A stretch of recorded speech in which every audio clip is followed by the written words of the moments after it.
Cheryl Millett here, live at 5 Mondays. I hope everybody is doing very, very well. And it's a journey. It's a journey. So we are all on our own individual journey at the end of the day. And I am sure the video is going, but it keeps knocking off and on. But anyway, technology. So if you are new to live at 5, then this is Mondays, and it has been in the past as many as 3, but for a bit there it was 2 a week. But typically it's every Monday at 5, and there's 3 areas. One is to bring up something completely different, something new, and then the second one is get into the news, something that might be relevant for our growth, but relevant as in what's going on, and unpacking things at times, and so just rolling and diving in current events, I guess we could say. And then the third part is that we bring in some humor. We bring in some jokes or some puns, and I'm still working with this 50-year-old book, jokes, riddles, puns, and have some good ones for today.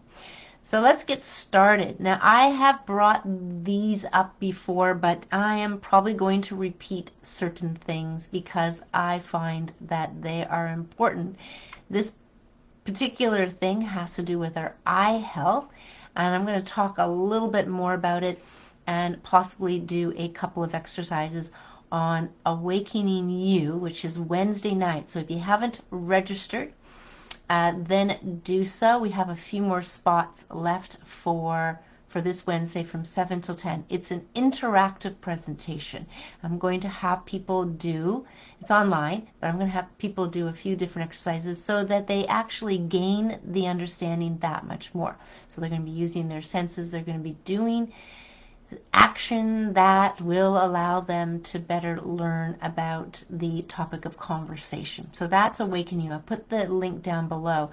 But I want to bring in, I'm going to be talking about the causes of fibromyalgia, the causes of menopause, and explaining in a way that I've only heard through, as it can be, some deep research, and certain people mention it, but yet it gets very little coverage. But that's all going to be wrapped into the stages, 7 stages of disease. And you're going to see how just the 7 stages of disease ties into every condition that exists. I mean, unless you have it from birth. And then these interactive things. But we're going to go through let's say the root causes of disease for sure, and then we're going to go into matters of the mind, and then we're going to go into simple solutions. So solutions, of course, everybody wants solutions, and one of the solutions I'm going to give right now is something completely different, is the pinhole glasses. Now these pinhole glasses, let's see if you can see it up close. You can see there's a bunch of pinholes. Now that having the doctor, Dr. Bates, make them like this makes it so much easier, don't mind me put them on, so much easier to use because they are in the shape of sunglasses. Otherwise, how would you going to hold up a piece of paper? No, this is so much easier to do. Now what the pinhole glasses do is you have to focus at whatever you're looking at. You would not use these for driving, but when you have them on, you're focusing through one of the holes, right? So depending on where you're looking, you focus on one of the holes and you read, and you read. And what it's doing is let's say it's almost fitness for the eyes, exercise for the eyes. It streams, the light that's coming in is streamed this way, and it's therefore strengthening your eyes. So pinhole glasses, if you have anything, let's say you're farsighted, you have issues, you have to wear reading glasses, this would replace your reading glasses hands down. Now the nice thing about the pinhole glasses, again, they're easy to bring with you. They do have a case, but you could put them in any protective sunglasses or glasses case if you want. They're very reasonably priced. They're only I know it was under $40, and I'm not sure where they are today, but there's a lot of health food stores that had them in stock in the when I first bought these maybe 10 years ago, and then something happened and they needed to get them a distributor in Canada, but I know they're restocking them in various stores. So just go looking for them. Pinhole glasses. I'll put the name down below, Dr. Bates, but there's a lot of information on them. And he went further than that, as some other people did. And if you really believe that you can reverse things, and this is important, when we think of beliefs, I mean, if you believe you can, you can. If you believe you can't, you can't. And this is the idea around any aspect of our health, not just our eyes, but our dental, our back, our knee, whatever, anything around health can be the same, can be looked at the same thing. The belief, the attitudes that you have around health and what is possible is an important place to start, whether you believe or not. So I had glasses. I was given glasses because for driving, to see signs. But of course, we need binoculars to see some of these signs ahead of time. But anyway, they were the lowest one, but I could not wear them. And they made my head feel funny. And when they put pressure on the side, it would almost give me a headache-like feeling. So I got them, and then I really never wore them. The only time I wore them is when I went to the ballet, and there was a couple of us that did the subscription, and I wear them, and then it's like, oh, okay, this is great, because it's so far away. And that's the only time I really wore them, is in that way. And I kept thinking about, well, we don't have to wear glasses, and getting into health at a very early age. Certain things, and in my reading and my understanding was that you will weaken your eyes if you read in poor light. You will weaken your eyes if you use them too much. It's almost like if you did too much exercise. Well, you can only do so much. So everybody who's on computers all the time and just looking straight ahead at the screen will have an impact on your eye health, which is, you call it eye exhaustion, eye fatigue, those kind of things. So pinhole glasses will really help you take off the pressure of getting eye exhaustion. But better yet, close your eyes, rub your eyes, look at a distance, change the different distances that you're looking all the time instead of just at one distance. And I say that to my daughter. Read books by the window. The best light to read books on. Unfortunately, most pages are white, which makes it blinding at times. But the outdoor light, not even if you're in the sunlight, but just the outdoor light, even the shade under, is going to help your eyes not get fatigue or yeah, that's probably the easiest way to say. So light is important. Pinhole glasses will help you retrain, re-exercise, re-put back into shape your eyes. I can't speak, I don't get anything from it, and the idea is bringing forth, and awakening you is about bringing forth a number of tools, a number of ideas, and this is a tool that people can learn from. And ongoingly at Live at 5, I'm going to be doing various things. So just the thing about spending 2.5, 3 hours together is it just kind of flows, flows from the beginning of understanding and how the body works and all of that. And that's why I'm starting with this awakening. I used to do presentations easily an hour and a half, 2 hours, and sometimes 3 hours, depending on the group and their need. And that includes stress and everything else, stress management. So I'm just going to be adding on a few different things to that, which I think are very important, like understanding the ego and thoughts and how thoughts impact our health. Absolutely. So pinhole glasses, besides pinhole glasses, not to make this out as the only thing that'll help your eyesight, is, let's say people have I'm trying to think the other one, not nearsighted and farsighted, also I think cataracts, but I did get from a doctor to the Navy SEALs a number of exercises, and there might be several of them. And again, they're just movements, like just, you know, doing circles with your eyes, but there's some things about bringing things in and out, and there is about, I think 12 or 14 different exercises, maybe even a bit more, but depending on the condition, and they have just about every eye condition in there, the normal conditions. And then you get a series of exercises that you would do ongoingly to help bring back your eye health, because you do not have to live with glasses and see the number getting higher and higher. You can reverse it with this and with exercises. So that's that about that. I want to show you, I want to talk about the Monarch Project that I've been doing. So pinhole glasses, great idea for your eye health ongoingly, because we're not always reading in the best of light too. And just 20 minutes, a half an hour every day, it's, you know, it's not that much time considering most of us do reading in some way, shape, or form. So the Monarch Project, just kind of going with it. I did find a caterpillar on Friday, one other one from the gardening project that I'm involved in. There's a lot of milkweed, which is the only plant that the monarch caterpillar feeds on, and it is the monarch butterfly that lays the eggs underneath the leaves, which is where they hatch, and then it's a couple of weeks. But this is the last caterpillar, but I had the joy of my good friend Susan coming over on Sunday just as the butterfly was drying off. So it had, sorry, just take some water.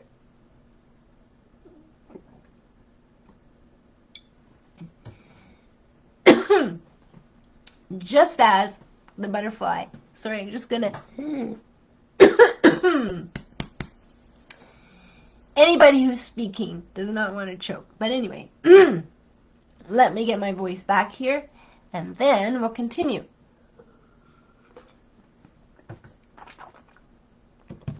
Okay, so on Sunday, this butterfly was ready to fly, but not yet, because it takes 3 hours. It takes 3 hours before it's dried off. And you can see, I could see when I got back from leading the walk club that it had been probably an hour, maybe an hour and a half, maybe 2 hours, I wasn't sure. But my good friend was coming over, and I said, oh, how exciting. I will get her to put her stuff down, and I will put the butterfly, I'll get her to put the butterfly on her finger, and we'll wait for it to fly. So the whole experience, having gone through it myself a few times, is just, you know, bring it to other people. And how many people have held a butterfly? And so it crawled up her arm. You could feel, because they got 2 little claws on the end of their legs, that it tickles. It's like it's digging. That's how it's holding on. I think it was over an hour. I got a lovely video and a number of pictures that I sent her, and then she shared it with her Facebook friends. But I want to show you the last caterpillar. I'm believing it's the last caterpillar because, and it has doubled in size since Friday. So let's just see. And fascinating enough, there was some of my neighbors that were walking by as we were patiently waiting for it. So let's just see if I can bring it up. There you go. You can see the colors. It's probably not as clear as we'd want it, but I won't focus on it. And again, it was half that size. So probably another 5 days or 6 days, because they're so tiny when they come out. They don't even have the coloring on it yet. The white, the yellow, the black, and it's almost like a yellow, black, white, black, yellow, black. So it's almost like there's black in between all of them, but there's 2 or 3 stripes of yellow, and then a couple white, or a couple white, a couple yellow. Anyway, they kind of just alternate, but you can tell where their antennae is, and I don't know if you see it. But anyway, I thought I'd show you the last caterpillar, and at some point it will go into its chrysalis form, most likely before next Monday, so I'll show it then. I'm just going to put it down on the chair. Now, the interesting thing about this is, you know how we talk about children, we talk about different, you have a dog and everyone's different. This one got out. So last night as I was working, I always kind of look into the cage, see how it's doing, see how the milkweed leaves are holding up the food, because it's not a plant. I've got some of the milkweed plants sitting in water that helps me not have to go down and find in the ravine or find or go out to actually get milkweed. It stays wonderful in the water. But I check to see how much it's been eating, so if I have to clean out the cage. And when I went last night to check on it, there was no caterpillar. And, I'm looking around going, oh, okay, it's got to be around here somewhere. I just kind of looked around where it was, make sure it wasn't in the cage and just hidden, because it is half the size of the usual ones that I get. But it crawled out, and so hence the reason why the rock goes on. And it usually goes on for the large ones too, because they're a bit stronger and they can get out. So I'll just put that on there, and that'll hold down the lid, because it is quite, I don't want to say very, very flimsy, but it's definitely light, and there is space because it's not as even. So that's the caterpillar home, and it will, when ready and after it's feeding, it will crawl up, and it will stay up there first for a bit until it weaves its cotton pad, and then it'll hang down. And then when it hangs down, it's about 12 hours where it will turn into a chrysalis. So if I see it hanging down, and I notice that it's hanging down, I can just go forward 12 hours and then probably be able to film, which I have. So once everything, probably going to wrap up with this, and then the Awakening You, and then I start wide and exercises classes this Saturday. I'm going to look at all of the footage that I have, both video and then the many pictures, and put together a wonderful page on the Monarch Project 2021, because being at the garden and continuing at the garden next year would give me the same opportunity to watch when the caterpillars are noticeably, probably not when they're small, or even try to find some eggs, try to locate some eggs, things like that. But on Friday, I released a butterfly at the garden, so hence where the caterpillar that I found and brought it home, and so I was able to transport up there. Again, it's timing, because it's about 3 hours. Once the butterfly comes out of its chrysalis, it's about 3 hours, and you don't really want to, I wouldn't really want to hold it in its home much longer than that. And it's, even though it's a lovely home, and it's, I've usually put it outside so there's like fresh air.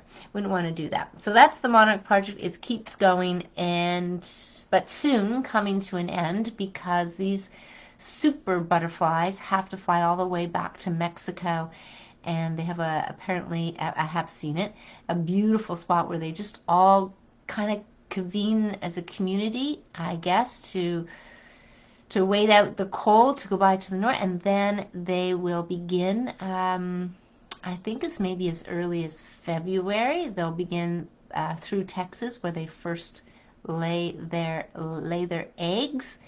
And the one thing I did a bit of research on things. I won't go into it. We're going to continue on and see what's in the news.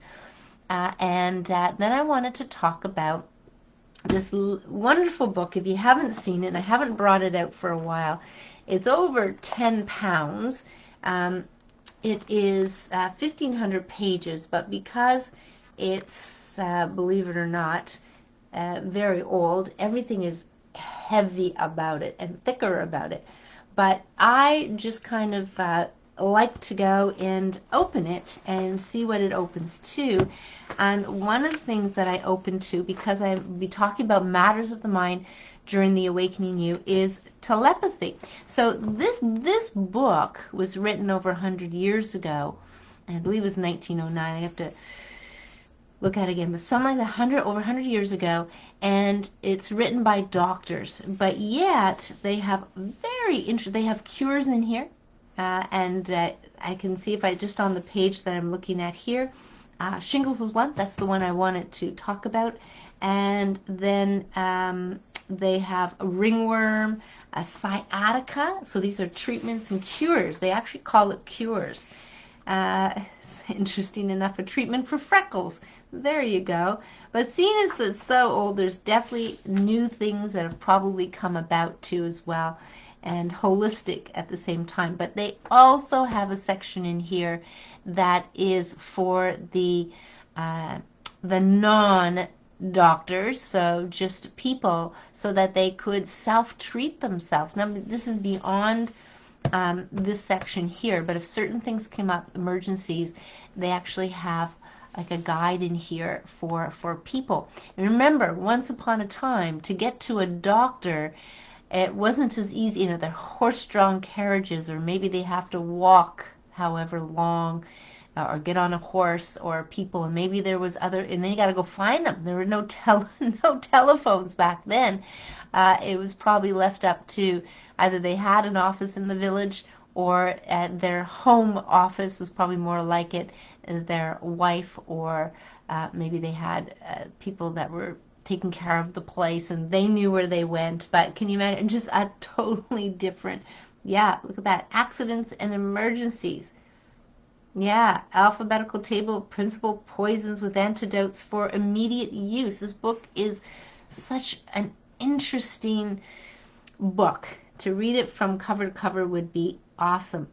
And the only place, I found this actually at a book, actually it was a home auction. This is before COVID, and it was a house. And if I go to, if it's a house sale, the first place I'm going to is the library. And this person was a doctor.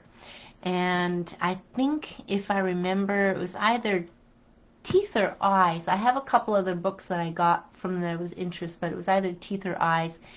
And this book was just sitting there. It was crazy. I think I got this book for like $5. There was one for sale, or was there anything for sale? I don't think so. It was actually in some medical university, a few of them. I think there's one in Australia, one in America, may have been one in Europe. This was way back when I was researching this book. So let's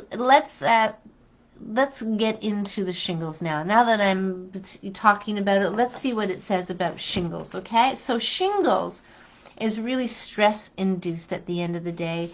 It's the, they've got names and labels for things. We can call it, they have it shingle/herpes. And in some cases, if people had chicken pox, and they have, for some reason, some have the virus still in them, and it kind of gets triggered. Shingles is not something I've completely dived into it like I have fibromyalgia and some other things, but let's see what it says on treatment.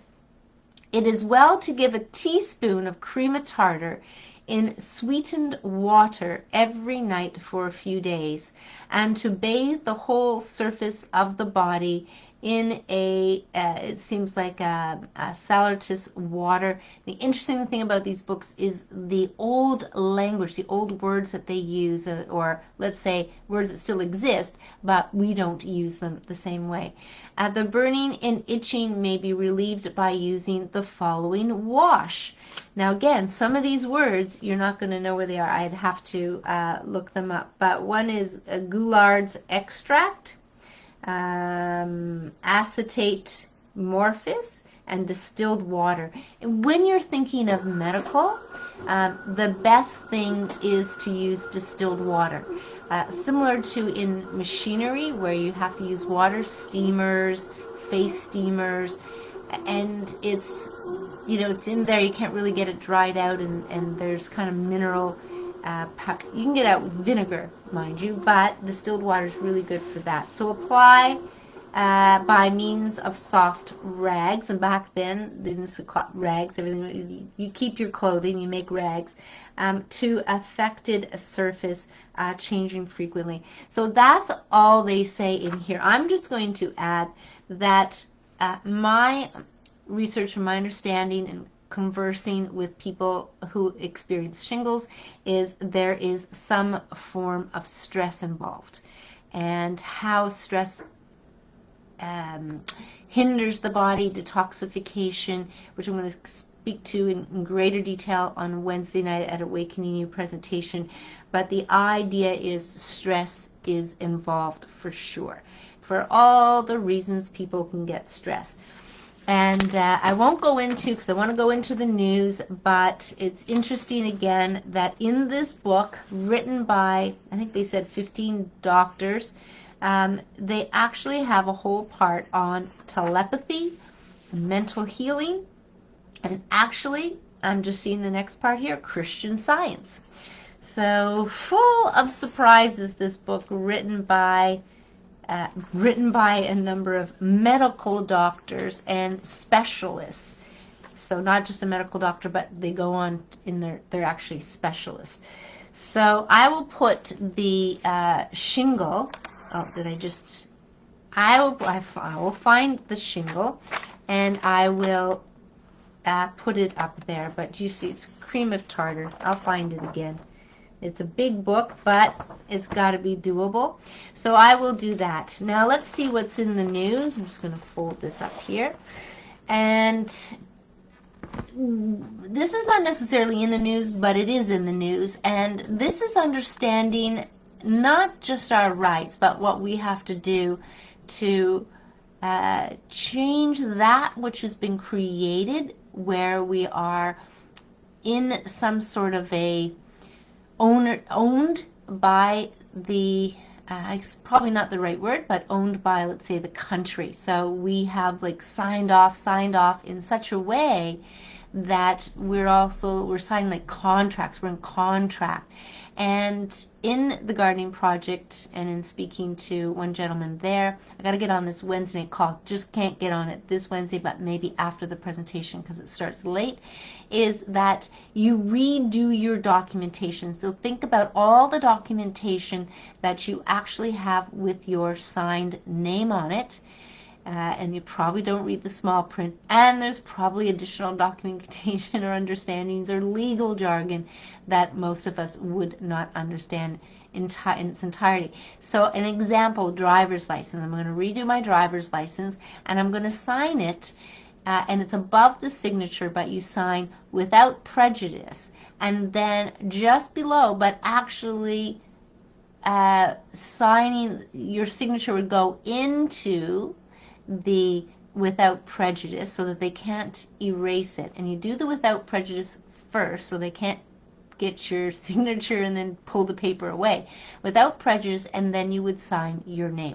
And this way of doing things actually removes the way we've been signing contracts with the government, I guess I would say that, and the parties to be that's interested in and having us give away or be, I don't say be owned, but be run in a certain way, having to follow the rules, So I'm not very new. I've heard this decades ago from people, but it sounded like a much more onerous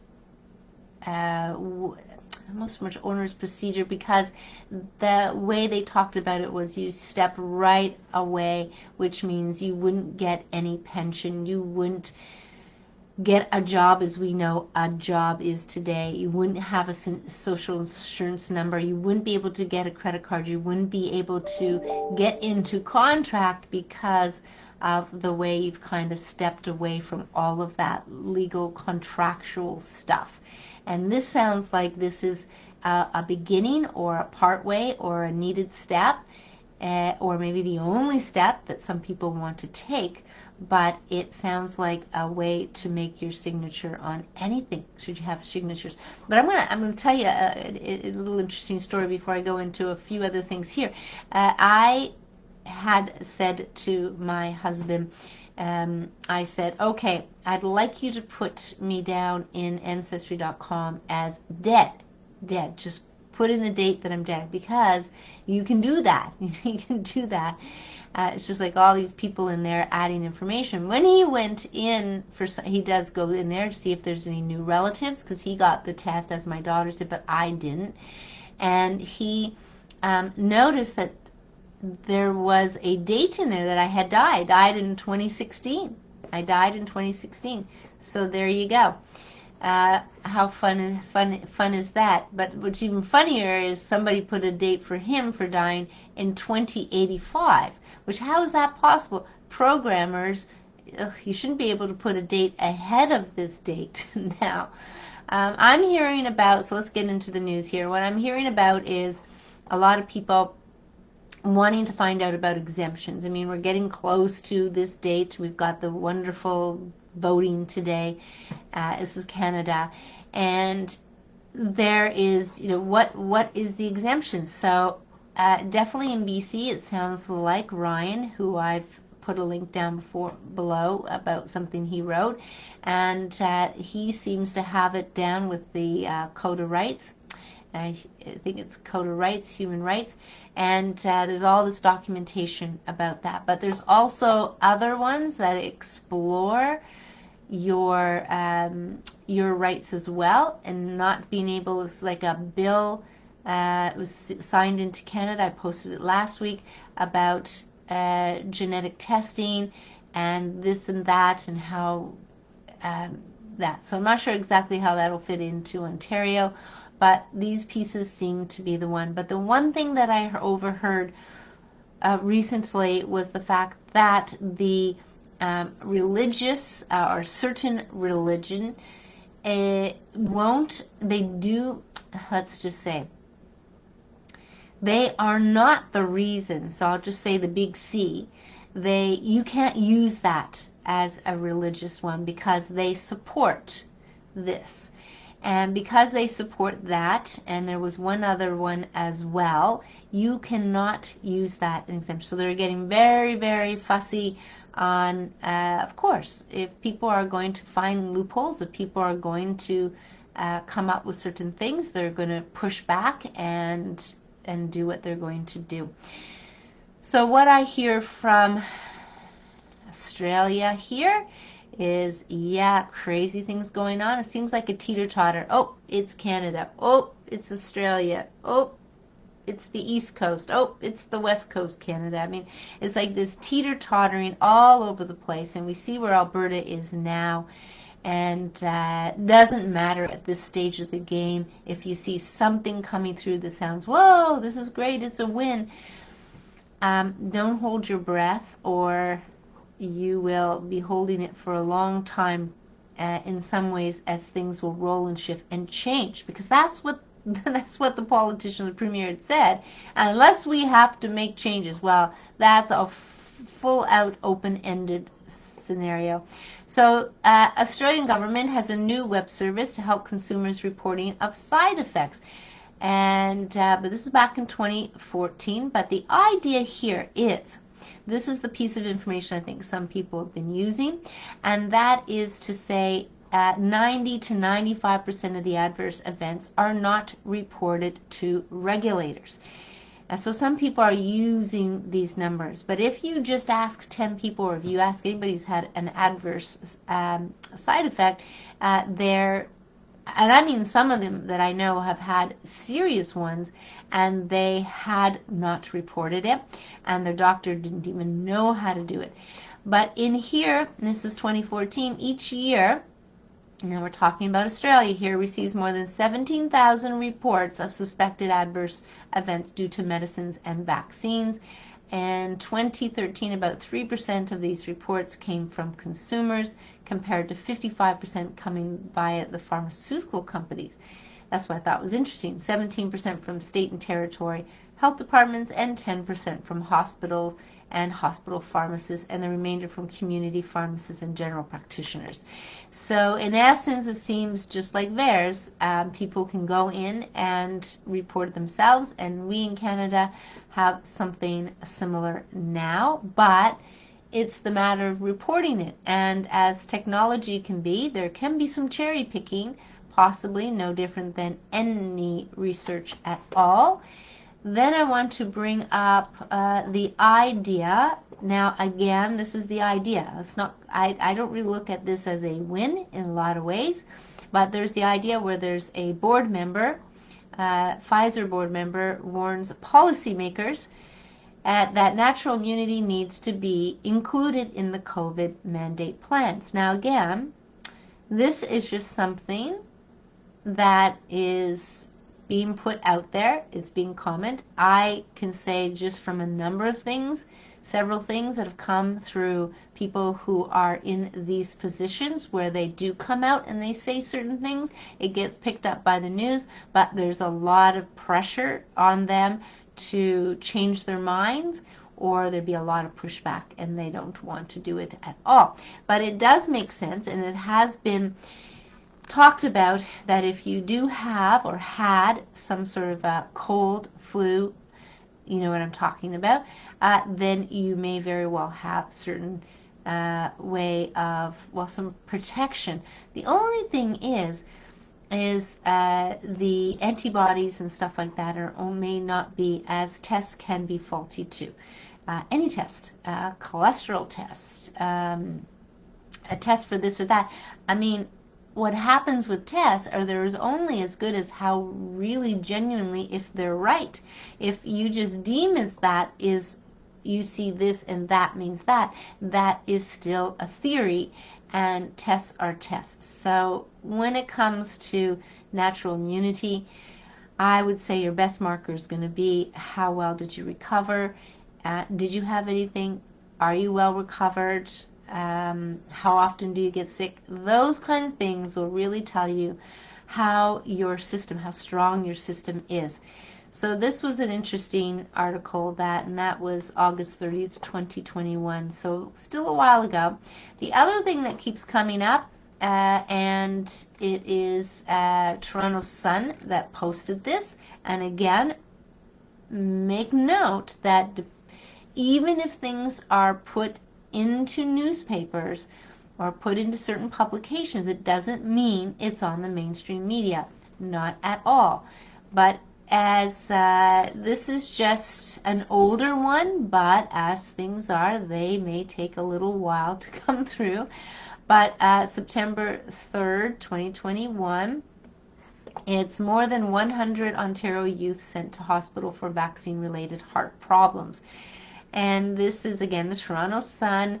It's just a short read. Report recently released last week by Public Health Ontario tallies the numbers of people in the province who have presented to hospital with heart inflammation following mRNA vaccination, and it skews heavily towards young people.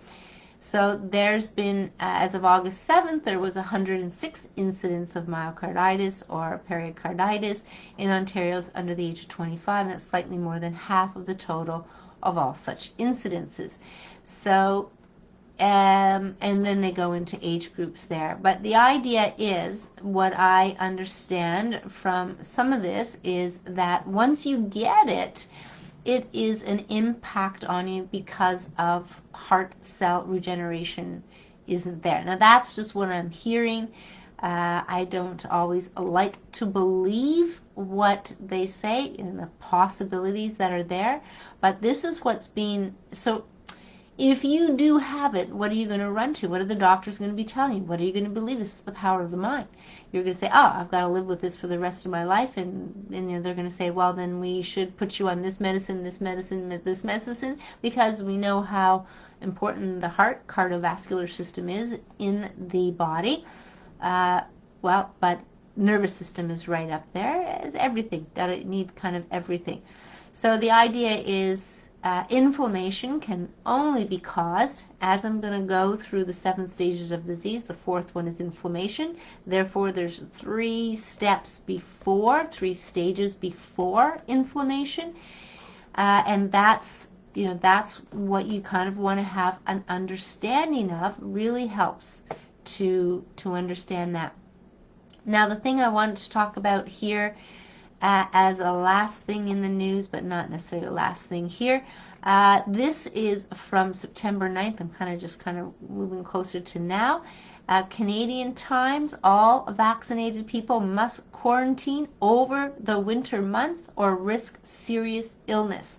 September 9th, 2021. Let me read a little bit here. By London Times, so this Canadian Times have picked it up. I guess it's the affiliate or whatever. World Health Organization European Advisory Group of Experts in Immunization, former Vice President Professor Christian Perron yesterday said that all vaccinated people must quarantine over the winter months or risk serious illness. This interview came from UK Column News. Perron, now it might be said another way, but Perron specializes in tropical pathologies and emerging infectious diseases. He was chairman of the Specialized Committee on Communicable Diseases of the High Council of Public Health, confirming the rapidly deteriorating situation in Israel and the UK. The infectious disease experts stated, vaccinated people should be put in quarantine and should be isolated from society. He went on to say, unvaccinated people are not dangerous. Vaccinated people are dangerous for others. It's proven in Israel now. I'm in contact with many physicians in Israel. This is him speaking. They're having big problems. Severe cases in the hospitals are among the vaccinated people. For those people who continue to spew out what the media is wanting you to believe, and in UK also, you have the larger vaccinated program, and also there are problems, serious problems. The current working group on the COVID-19 pandemic in France was reported to be utterly panicked on receipt of the news, fearing a pandemonium if it follows the guidance of the experts. So Israeli doctor Kobi Haviv told Channel 13 News, 95% of seriously ill patients are vaccinated. Fully vaccinated people account for 85 to 90% of hospitalizations. We are opening more and more COVID branches. The effectiveness of vaccines is declining or disappearing. And that's the short that, but I actually do have, here's the original source on here, but I actually do have a transcript of much lengthier than this, so perhaps this original source has it there or not, but at the end of the day, how many people actually are aware of this? It's crazy. I'm just going to come back here. Now, I have to say that Facebook Live has changed something with the live dashboard here. Here's the comments. So I'm just looking now. Hello, Howard, beautiful little monarch butterfly there. And Georgie, where can you get those glasses? Yes, I don't necessarily have an exact location, but there was one place, it was called On Bloor, and I did sell them the seal oil. They did Peachtree Health Foods. You can give them a call, but you could, depending on where you are, Georgie, go in, if you have a particular health food store, because of they do have a distributor now, they may be able to bring it in for you or ask them. But the Carrot Common or the Big Carrot may have it. There may be a number of health food stores that actually have it. So I hope that helps. I don't know. I mean, when I got mine, there were very few left in the city because the distributor was kind of going out. And I got mine in, I think it was Oakville at the time. But since then, and being at health conferences, I know that they found another distributor now. It's been years now, and that they were showing up in many places that I went. I would see them, and I know if you're in Newmarket, they did have them there at Nature's Emporium, but Nature's Emporium is in Vaughan.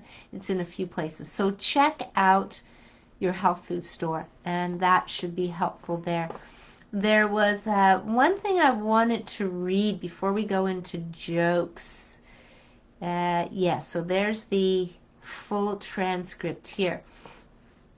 I don't know if you are familiar with Abbott and Costello. Being of the age that I am, and my father loved the Three Stooges, loved Abbott and Costello, loved that humor, would laugh his pants off. So I say laugh his pants off now because I don't say laugh his head off. If you listen to one of my Live at 5 videos from way back when, there was a time where sometimes I would bring up certain phrases, and sometimes I'd bring up certain words and language where they came from. And laughing your head off comes from the UK when they had the guillotine, and there was a fella, and all he could do was laugh, and he basically laughed his head off. And that's where laughing your head off comes in. It's a British scenario. Okay, but here's Bud and Lou having a conversation. It's more up to date instead of who's on first. But it's like that. Okay, so Bud, and then there's Lou, and Buddy, he's the, if you remember who's who, Buddy is the shorter guy, and he's going, so he's saying, you can't come in here. Why not? Well, because you're unvaccinated. But I'm not sick. It doesn't matter. Well, why does that guy get to go in? Because he's vaccinated. But he's sick? He's all right. Everyone here in here is vaccinated. Wait a minute. Are you saying everyone in there is vaccinated? Yes. So then why can't I go in there if everyone is vaccinated? Because you'll make them sick. Now, how will I make them sick if I'm not sick and they're vaccinated? Because you're unvaccinated. But they're vaccinated. But they can still get sick. So what the heck does the vaccine do? It vaccinates. So vaccinated people can't spread COVID? Oh no, they can spread COVID just as easily as an unvaccinated person. Well, I don't even know what I'm saying anymore. Look, I'm not sick. Okay. And the guy you let in is sick. That's right. And everybody in there can still get sick even though they're vaccinated. Certainly. So why can't I go in again? Because you're unvaccinated. But I'm not asking who's vaccinated or not. I'm just telling you how it is. Never mind. I'll just put on my mask. That's fine. Now I can go in? Absolutely not. But I have a mask. Doesn't matter. I was able to come in here yesterday with a mask. I know. So why can't I come in here today with a mask? If you say because I am unvaccinated again, I'll break your arm. Take it easy, buddy. So the mask is no good anymore. No, it's still good, but I can't come in. Correct. Why not? Because you're unvaccinated. But the mask prevents the germs from getting out. Yes, but people can still catch your germs. But they're all vaccinated. Yes, but they can still get sick. But I'm not sick. Well, you can still get them sick. So then masks don't work. Masks work quite well. So how in the heck can I get vaccinated people sick if I'm not sick and masks work? Third base. Anyway, if you listen to who comes, who's on first, you'll probably get a little bit more. I probably don't do it any justice, but I'm going to post it in the comments below so you have it. But who's on first, if you've never heard that, it's actually better to watch the video because Lou and Abbott and Costello, they are awesome. So let's just see. I think there's one other thing, but I'm going to leave it till next week. I'm going to go into the jokes and puns and all that kind of fun stuff. And we will. This is Riddle D Riddle. And let's see what we have in here. All right. Why is your hand similar to a hardware store? Answer: because it has nails. Question: what's higher than a house and seems smaller than a mouse? Answer: a star. What day of the year is a command to go forward? What day of the year is a command to go forward? March 4th. When does a sea seem to be friendly? When does a sea seem to be friendly? When it waves. And that's it. That's it. Let's see if there's one more here. Why is a crossword puzzle like a quarrel? Because one word leads to another. Anyway, fun, fun, fun. So I'll post some of them up this week too as well. The idea is to, how can we say it here? We have these interesting times, and there's so much to it. I'm kind of, a lot of things are coming into mind because of the presentation coming in on Wednesday. But I'm going to share a few things there. So I'll just leave it as that. I'm going to wish everybody a wonderful evening, a wonderful week. I will put links and everything down this evening. And if I can find a place, pinhole glasses or something like that, I will post a link to. But I'll definitely put the name down below so you can see what you can Google or ask for at your local health food store. And again, they're hooked up with a distributor who sells other things as well, and they might be connected to a distributor that has pinhole glasses, saving you some time and energy going all around any city or town or distance.